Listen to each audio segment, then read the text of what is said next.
BSc limited का share news में क्यों है, इसके बारे में हम आज बात करने वाले हैं। तो सेबी ने प्रपोज किया है कि इक्विटी डेरिवेटिव्स की एक्सपायरी है वो सिर्फ ट्यूसडे या थर्सडे को हो।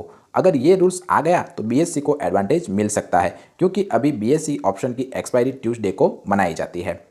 बीएससी के शेयर पहले एएसएम फ्रेमवर्क में आया था, जिससे इन्वेस्टर को इसमें इंटरेस्ट बना हुआ था। बीएससी का जो टारगेट प्राइस है वो भी एडजस्ट किया गया है और रेटिंग भी डाउनग्रेड की गई है, क्योंकि राइवल के बीच में कंपटीशन और एक्सपायरी रूल्स चेंज होने से इस शेयर और कंपनी के ऊपर काफ़ी बड़ा इम्पैक्ट हो सकता है।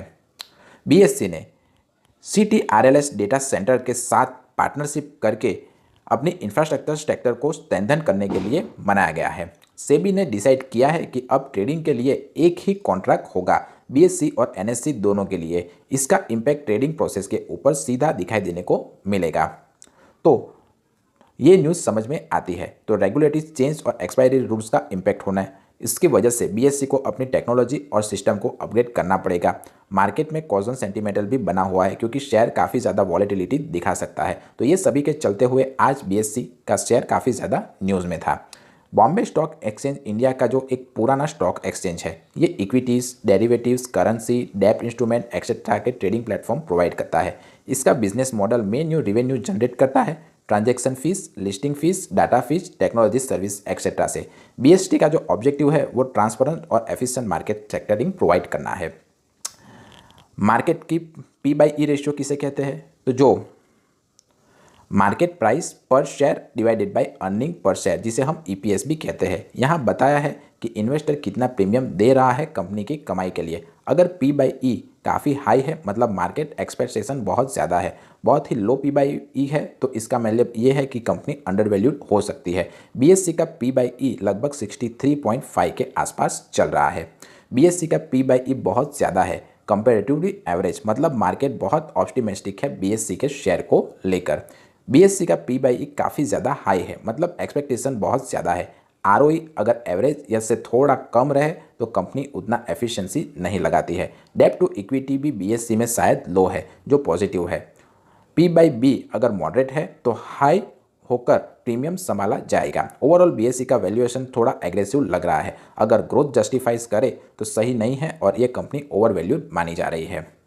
अब अगर आप इस कंपनी में निवेश करना चाहें तो क्यों कर सकते हो? तो अगर मार्केट में बीएससी का शेयर बढ़े तो डेरिवेटिव बिजनेस का ग्रोथ भी पोटेंशियल हो सकता है। अगर रेगुलेटर्स चेंज बीएससी के फेवर में आए तो एक strong bond stable business model को ये फोकस कर सकती है। अगर आप थोड़ा रिस्क टेकिंग इन्वेस्टर हो तो इस शेयर में निवेश करने के बारे में सोच सकते हो।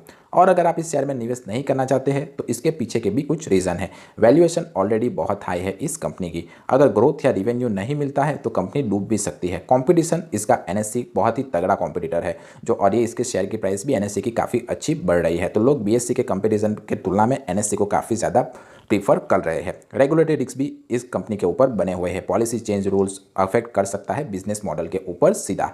अब अगर हम इस कंपनी की फंडामेंटल डिटेल्स देखें तो बीएससी का जो मार्केट कैप है वो अराउंड 85,142 करोड़ के आसपास है। करंट इस शेयर की प्राइस 2,093 रुपीज़ के आसपास चल रही है। इसने हाई 3,030 का और लो 1,227 का लगाया हुआ है। स्टॉक का P by E ratio around 53.7 है। बुक वैल्यू 109 है और ये अपने इन्वेस्टरों को 0.29% का डिविडेंड भी प्रोवाइड करता है।